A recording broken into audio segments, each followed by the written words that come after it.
أعوذ بالله من الشيطان الرجيم. بسم الله الرحمن الرحيم.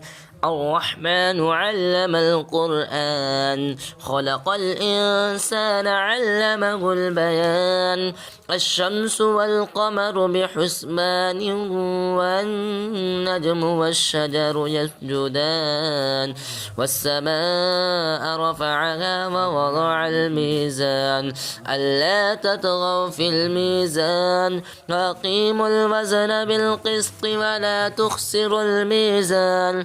والأرض وضعها للأنام، فيها فاكهة والنخل ذات الأكمام، والحب ذو العصف والريحان. فبأي آلاء ربكما تكذبان؟ خلق الإنسان من صلصال كالفخار، وخلق الجان من مارد من نار. فبأي آلاء ربكما تكذبان؟ رب المشرقين ورب المغربين. فبأي آلاء ربكما تكذبان؟ مرج البحرين يلتقيان، بينهما برزخ لا يبغيان. فبأي آلاء ربكما تكذبان؟ وله الجوار المنشآت في البحر كالأعلام. فبأي آلاء ربكما تكذبان؟ كل من عليها فان، ويبقى وجه ربك ذو الجلال والإكرام. فبأي آلاء ربكما تكذبان؟ يسأله من في السماوات والأرض، كل يوم هو في شأن. فبأي آلاء ربكما تكذبان؟ سنفرغ لكم أيها الثقلان. فبأي آلاء ربكما تكذبان؟ يا معشر الجن والإنس إن استطعتم أن تنفذوا من أقطار السماوات والأرض فانفذوا، لا تنفذون إلا بسلطان. فبأي آلاء ربكما تكذبان؟ يرسل عليكما شواظ من نار ونحاس فلا تنتصران. فبأي آلاء ربكما تكذبان؟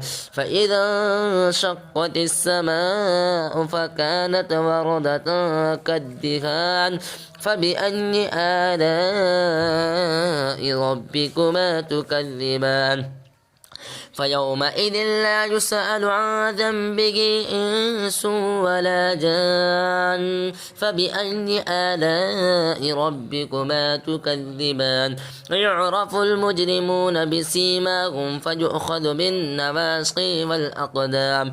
فبأي آلاء ربكما تكذبان؟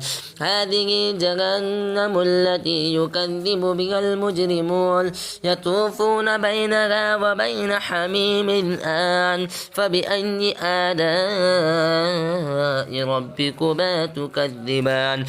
ولمن خاف مقام ربه جنتان. فبأي آلاء ربكما تكذبان؟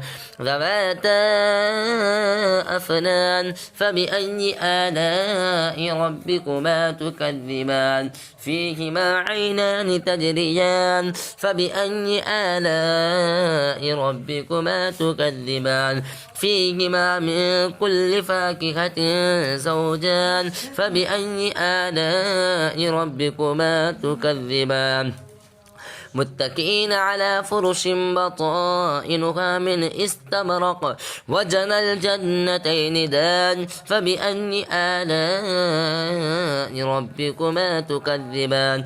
فيهن قاصرات الطرف لم يطمثهن إنس قبلهم ولا جان فبأي آلاء ربكما تكذبان كأنهن الياقوت والمرجان فبأي آلاء ربكما تكذبان هل جزاء الإحسان إلا الإحسان فبأي آلاء ربكما تكذبان ومن دونهما جنتان فبأي آلاء ربكما تكذبان مدهامتان